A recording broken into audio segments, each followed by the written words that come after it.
Our episode opens on the world of the Kelpians, who seem appropriately named because when we first see them, they're harvesting kelp. Yep, we love seaweed just that much we wanted to be synonymous with it. This is set in the past, when Saru still lived in their pre-warp society on their homeworld, Kelpopolis. No, not really, but you wouldn't have been surprised, would you? Saru explains that while he always looked at the sky with hope, they see only death. But that's okay, they fully approve of that. When a certain time arrives in their lives, they have their agonizing time called the Vihara, so they look forward to being taken away and culled so that the pain will end, part of what they call the Great Balance. It involves gathering around an obelisk, which then glows and then they vanish, to be delivered to their overlords, the Baul, who are technologically advanced, although the big glowing teleporting obelisk probably made that point clear. One day Saru's father brought back a piece that fell off a Baul's ship, which later prompts Saru to question his father about heretical ideas, others beyond the skies and all of that. The questions which should not be asked. Trademark. Well, his father is about as open to new ideas as a civil servant 2 weeks away from his pension. So he barks at Saru to stop thinking this nonsense. There is no questioning the Great Balance, because that's the one thing that lets them live in peace. Until their day when they're called away to get turned into a McNugget, of course. But Saru is less than convinced that being taken away to be slaughtered for food was that great of a life, so rather than disposing of the device, he hides it and starts fiddling with it in private. With a little work, he's able to get it working and send out a signal in the hopes that some intelligent life out there might answer him, someone that wouldn't want to eat him. The rest of the family, though, they're ignorant of this and go about their normal lives. Damn, there goes the rest of my space bucks. Luckily my retirement will be sitting next to some mashed potatoes or I'd be screwed.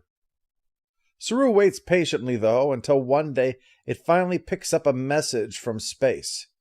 He naturally keeps it to himself, and eventually the message says that they're going to be meeting today. And after leaving his sister to return home, he waits for the ship to come down from the sky.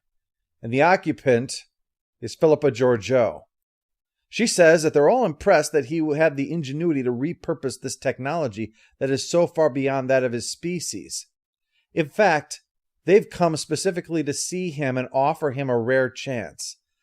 Starfleet has grudgingly agreed that, yeah, leaving Saru here would be a waste, so he can come along, but he can never go back again. It's a tough choice, but Saru recognizes this isn't where he belongs. And along with a monologue, he leaves his world behind. Good luck, losers!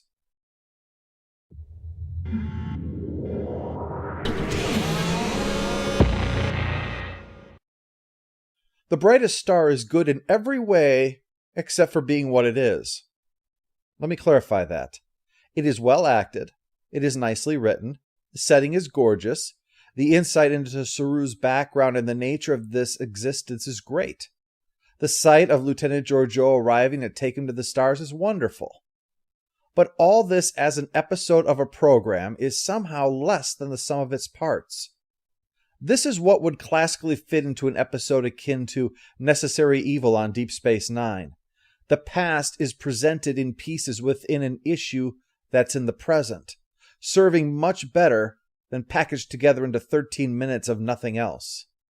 The episode is indeed a chance to show Saru's talents that differentiate him from others, and it can be seen in a way as an allegory for what it's like to live in a home where your nature is regarded as wrong. But in its current package, this is less emotional than intellectual. It doesn't have the room to move beyond its abbreviated fairy tale by way of outer space premise.